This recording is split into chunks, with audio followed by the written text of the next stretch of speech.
dramaturgo, por el otro soy músico, dentro de la música compongo música para teatro también, y por otro soy licenciado en publicidad, diseñador e ilustrador. Bueno, el tema del teatro creo que viene de muy chico. Los mejores recuerdos que tengo de infancia son por medio de disfraces y juegos de ese estilo. Subirme a la terraza de mi casa disfrazado, simulando que arreglaba algo en la terraza con la idea de que mis vecinos no me reconocieran, por ejemplo. Siempre me gustó, siempre fui muy teatrero, de ver teatro, y bueno, creo que eso se fue gestando y con los años terminó transformándose en una profesión. En primer lugar, más que decir por ahí que me ayudaron, fue que me apoyaron. O sea, en mi casa siempre tuvimos la suerte de que nos apoyaran en todo lo que deseábamos hacer.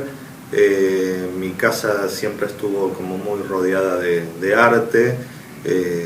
Mis padres pintaban, dibujaban, mi madre de joven tocaba el piano, siempre hubo mucha música.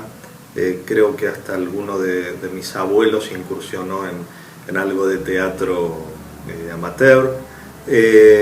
Así que no, siempre fue de mucho apoyo. Y después, sí, ya trabajando concretamente en teatro, sí fue de ayuda, porque muchos me ayudaron, sobre todo en las etapas de teatro más independiente, o en confecciones de vestuario, o en realizaciones de cosas de escenografía o de utilería, así que hubo mucho apoyo y mucha ayuda.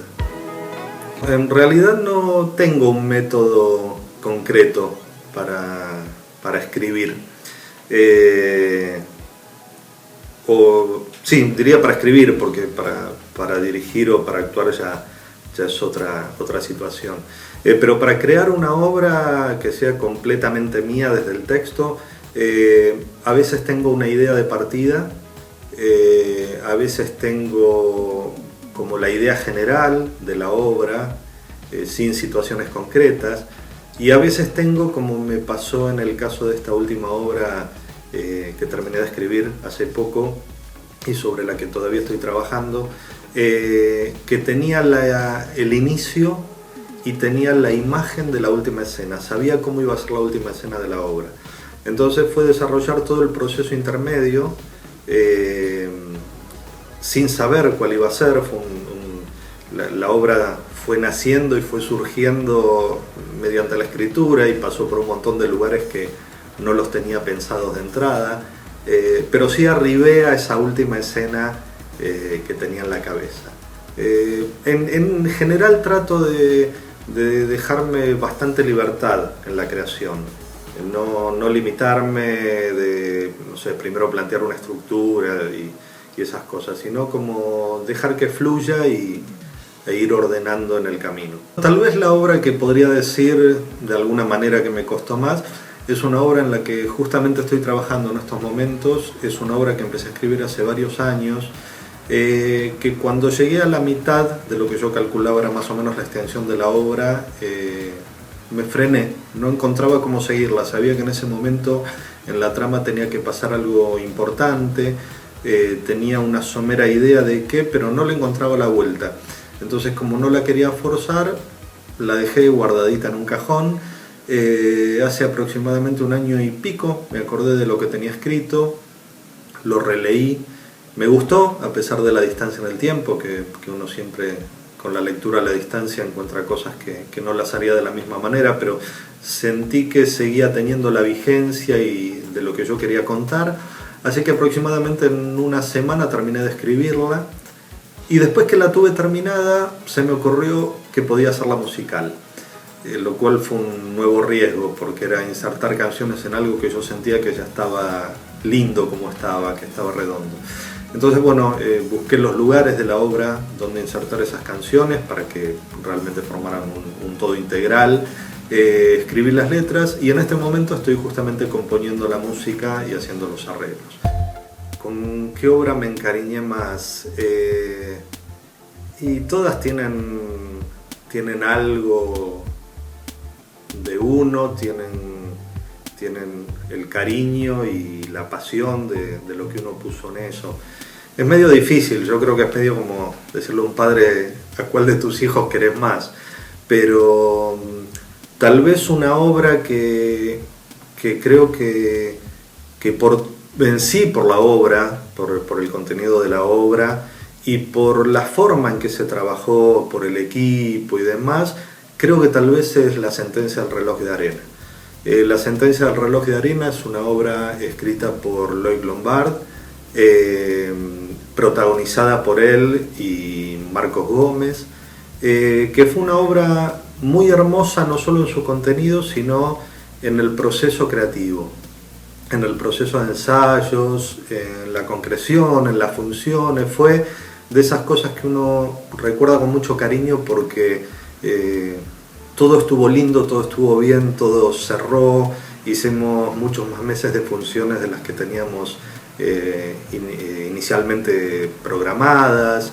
La hicimos en el Piccolino, que nos sentimos muy cómodos y fue un espacio que nos acogió con mucha calidez. Tal vez podría elegir esa, sin que las otras se pongan celosas. Para mí ser un buen director es un conjunto de muchas cosas muy importantes. En primer lugar, creo que el director es la única persona del equipo que tiene absolutamente todo en la cabeza.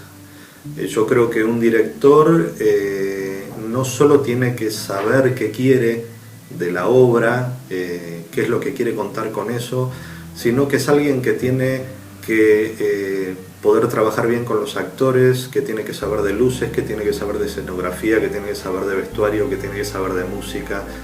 Creo que también es alguien que tiene que poder trabajar con un grupo de gente de una manera muy amorosa.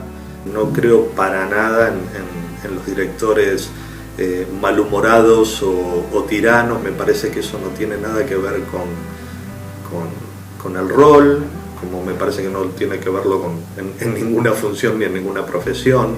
Pero creo que particularmente acá en el tema del teatro, donde uno está trabajando con emociones, con sensaciones, con sensibilidades, me parece que uno tiene que ser muy cuidadoso, tiene que tener una gran capacidad de contención del grupo, tiene que tener una gran capacidad de transmisión, de poder transmitirle a cada uno de los que forman el grupo, el equipo, que no son solo los actores, son los técnicos, es la gente de la sala, son todos, transmitir, digamos, la pasión y el gusto y lo bien que nos hace hacer esto que hacemos. De las obras clásicas, bueno, creo que